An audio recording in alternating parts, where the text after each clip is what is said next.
بسم اللہ الرحمن الرحیم۔ کائنات میں رونق انسان کے دم قدم سے ہے۔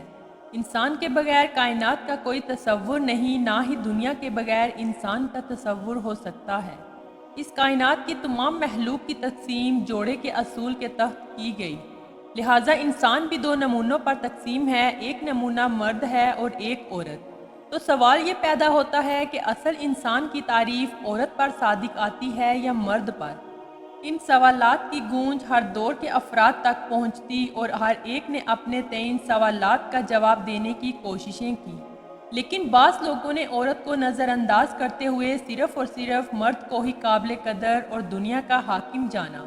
نیز انسانیت کا شرف صرف اور صرف مرد کو حاصل ہے اور مرد کا درجہ عورت سے بہت اونچا ہے۔ زمانہ قدیم میں یونان کے نامور دانشور ارسطو نے عورت کو ہر اعتبار سے مرد سے کمتر قرار دیا کہ اس میں فہم و استدلال کی قوت نہیں۔ یونانیوں کی نگاہ میں عورت ایک ادنیٰ درجے کی مخلوق تھی، معاشرت کے ہر پہلو میں اس کا مرتبہ گرا ہوا رکھا گیا اور عزت کا مقام مرد کے لیے محسوس تھا۔ حضور علیہ الصلوۃ والسلام نے اس وقت احسان عظیم عورتوں پر کیا ہے کہ جب عورت ذلت اور پستی کی آخری حد تک پہنچ چکی تھی، اس کے وجود کو گوارا کرنے سے بھی انکار کیا جا رہا تھا، تو نبی رحمت حضرت محمد مصطفیٰ صلی اللہ علیہ وآلہ وسلم تشریف لائے اور جہاں پوری قوم کو آگ کے گھڑے سے بچایا، وہاں عورت کو بھی اس گھڑے سے نکالا اور زندہ گاڑی جانے والی عورت بے شمار حقوق کی مالک بن گئی۔ عورت کو عورت رکھ کر ہی عزت کا مقام دیا، اسے مرد نہیں بنایا۔ اس پر سے وہ بوجھ اتارے جو روایتی اور جاہل معاشرے نے اس پر لادے ہوئے تھے، اور ان سنہری زنجیروں سے آزاد کیا جس میں وہ جکڑی ہوئی تھی۔ انسانوں میں حضور علیہ الصلوۃ والسلام پر سب سے پہلے ایمان لانے کا شرف ایک عورت کو ملا۔ خاندان نبوت اسی پہلی مسلمان خاتون سے آراستہ ہوا۔ نبوت کی پیشبانی اس عظیم خاتون نے کس محبت اور حوصلے سے کی، وہ اسلامی تاریخ کا باب اول بن کر جگمگا رہا ہے۔ جب انہوں نے حضور علیہ الصلوۃ والسلام سے نکاح کیا، اس وقت ان کی عمر شریف 40 سال تھی اور حضور علیہ الصلوۃ والسلام کی عمر 25 سال تھی۔ ان کے شرف زوجیت نبوت میں آنے کا سبب یہ ہوا کہ ایک تو آپ بیوہ تھی، ان کے پہلے اور دوسرے شوہر بھی وفات پا چکے تھے۔ حضور علیہ الصلوۃ والسلام سے آپ کا نکاح تیسرا اور آخری تھا۔ آپ ایک نامور تاجر تھی، ان کے ساتھ تجارت میں ہاتھ بٹانے والا کوئی نہ تھا۔ حضور علیہ الصلوۃ والسلام بھی اس وقت تجارت فرماتے تھے۔ حضرت خدیجہ رضی اللہ تعالیٰ عنہما کو ایک ایسے ذہین اور دیانتدار شخص کی تلاش تھی کہ جس کی سپردگی میں تجارتی قافلوں کو دوسرے ممالک میں بھیجا جائے۔ اس کے علاوہ حضرت خدیجہ کو مذہب سے بڑی دلچسپی تھی۔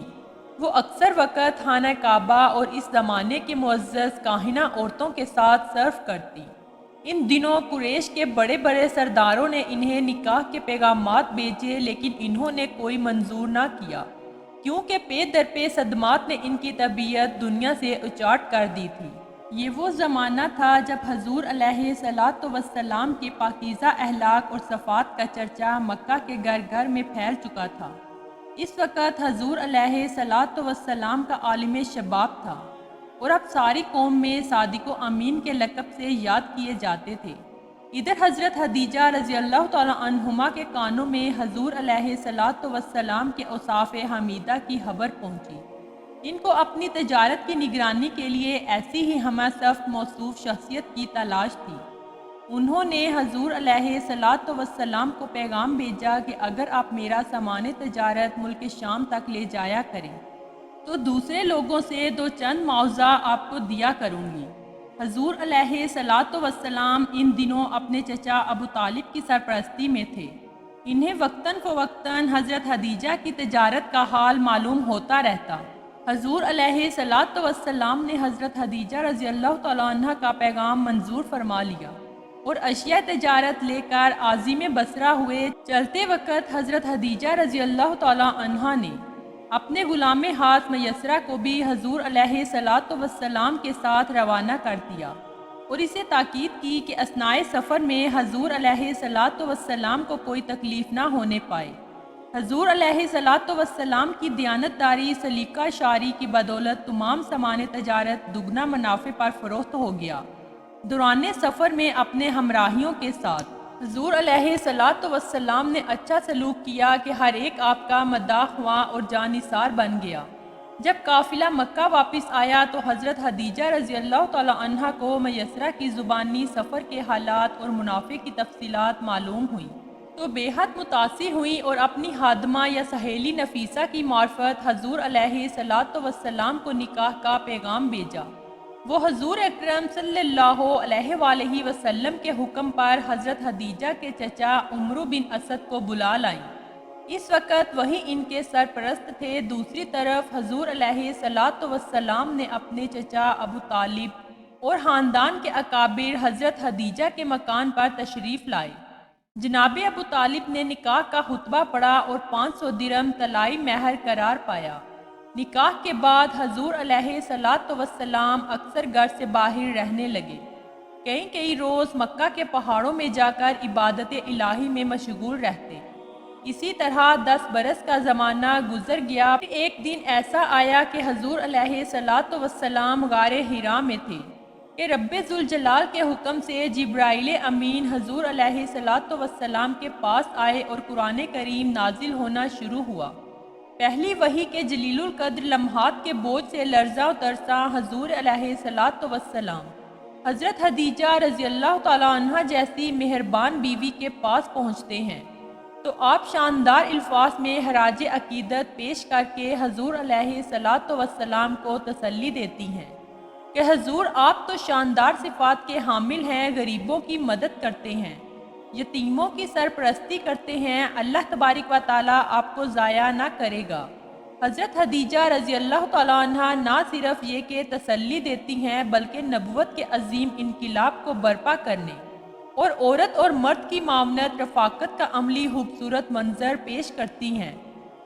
حضور علیہ صلاۃ وسلام سے نکاح کے بعد حضرت خدیجہ رضی اللہ تعالیٰ عنہا تقریباً 25 سال زندہ رہیں۔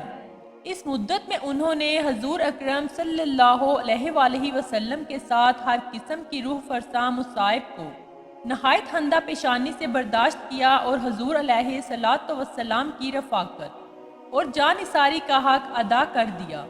حضرت خدیجہ کے ایمان لانے کے بعد دوسرے سید الفطرت حضرات بھی آہستہ آہستہ حلقہ اسلام میں داخل ہونا شروع ہو گئے۔ حضور علیہ صلاۃ وسلام حضرت خدیجہ رضی اللہ تعالیٰ عنہ سے بے پناہ محبت فرماتے کہ جب تک وہ زندہ رہیں آپ صلی اللہ علیہ وآلہ وسلم نے کوئی دوسرا نکاح نہ فرمایا۔ بخاری شریف میں روایت ہے کہ ایک مرتبہ حضرت جبرائیل علیہ السلام حضور علیہ صلاۃ وسلام کے پاس حاضر ہوئے اور عرض کیا حضرت خدیجہ برتن میں کچھ لا رہی ہیں، آپ ان کو اللہ کا اور میرا سلام پہنچا دیجئے۔ 11 رمضان 10 نبوی کو انہوں نے انتقال کیا اور مکہ معظمہ کے قبرستان ہجون میں دفن ہوئی۔ اس وقت ان کی عمر تقریباً 65 برس تھی۔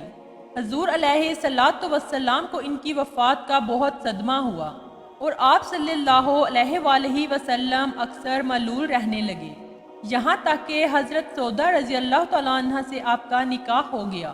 حضرت خدیجہ رضی اللہ تعالیٰ عنہ کی وفات کے بعد بھی حضور علیہ صلاۃ وسلام کو ان سے اتنی محبت تھی کہ جب کوئی قربانی کرتے تو سب سے پہلے حضرت خدیجہ رضی اللہ تعالیٰ عنہ کی سہیلیوں کو گوشت بیچتے اور بعد میں کسی اور کو دیتے۔ حضرت عائشہ صدیقہ رضی اللہ تعالیٰ عنہ فرماتی ہیں کہ ایک دفعہ حضور علیہ صلاۃ وسلام نے حسب معمول حضرت خدیجہ کی تعریف کرنی شروع کر دی۔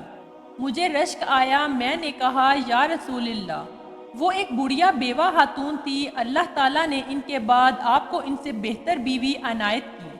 یہ سن کر حضور علیہ صلاۃ وسلام کا چہرہ مبارک غصے سے سرخ ہو گیا اور فرمایا اللہ کی قسم مجھے خدیجہ سے اچھی بیوی نہیں ملی۔ وہ اس وقت ایمان لائیں جب سب لوگ کافر تھے، اس نے میری تصدیق کی جب سب نے مجھے جھٹلایا، اس نے اپنا زور و مال مجھ پر قربان کر دیا جب دوسروں نے مجھے محروم رکھا اور اللہ تبارک و تعالیٰ نے اس کے بطن سے مجھے اولاد دی۔ اس نے اپنا زور و مال مجھ پر قربان کر دیا جب دوسروں نے مجھے محروم رکھا اور اللہ تبارک و تعالیٰ نے اس کے بطن سے مجھے اولاد دی۔ حضرت عائشہ صدیقہ رضی اللہ تعالیٰ عنہ فرماتی ہیں کہ میں ڈر گئی اور اس روز سے عہد کر لیا کہ آئندہ حضور علیہ الصلاۃ والسلام کے سامنے کبھی حدیجۃ الکبریٰ کو ایسا ویسا نہ کہوں گی۔ اگر مزید اس کے متعلق معلومات حاصل کرنا ہو تو سیرت کی کتب میں حضور علیہ الصلاۃ والسلام کی سیرت کا وہ حصہ جو آپ کی ازواج مطہرات سے متعلق ہے، اس کا ضرور مطالعہ کرنا چاہیے۔ تو پھر آپ کی اس حدیث کا عملی نتیجہ سامنے آئے گا کہ یہ آپ کی سیرت کا ہی کمال ہے کہ جو کچھ آپ نے پہلے فرمایا خود اس پر عمل کر کے دکھایا۔ ترمذی ابن ماجہ میں روایت ہے، تم میں سے بہتر وہ ہے جو حسن اخلاق میں اپنے اہل خانہ کے ساتھ اچھا ہے، اور میں تم سے زیادہ اپنے اہل خانہ سے اچھا ہوں۔ حضور علیہ الصلاۃ والسلام کو اللہ تبارک و تعالیٰ نے 4 بیٹیوں سے نوازا، اور 3 بڑی بیٹیاں حضرت زینب رضی اللہ تعالیٰ عنہ، حضرت رقیہ رضی اللہ تعالیٰ عنہ، حضرت ام کلثوم رضی اللہ تعالیٰ عنہ۔ آپ صلی اللہ علیہ وآلہ وسلم کی حیات ظاہری میں ہی اس جہان فانی سے رخصت ہو گئی، اور حضور علیہ الصلاۃ والسلام نہایت ہی شفیق باپ کی طرح ان پر شفقت فرماتے تھے۔